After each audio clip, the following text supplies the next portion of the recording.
இவன் வந்ததுல இருந்து கேள்வியா கேக்குறான். இவன் வந்தா என்ன செய்வான்னு கேக்குறீங்க அதானே? அதை செய்வோம் இதை செய்வோம் இந்த பொய்யான வாக்குறுதிகள் எப்பவுமே கொடுக்க மாட்டோம். எது நடைக்கு சாத்தியமோ எது உண்மையோ அதை மட்டும்தான் கொடுப்போம். ஏழ்மை வறுமை இல்லாத தமிழகம், குடும்ப ஆதிக்கம் இல்லாத தமிழகம், ஊழல் இல்லாத தமிழகம், உண்மையான மக்களாட்சி, மனசாட்சி உள்ள மக்களாட்சி. கான்பிடண்டா இருங்க, நல்லதே நடக்கும், வெற்றி நிச்சயம். விஜய் உங்க விஜய்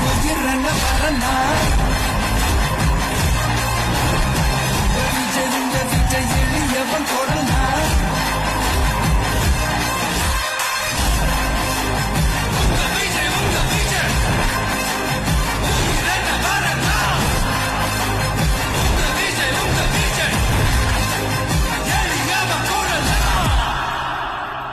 உங்க விஜய்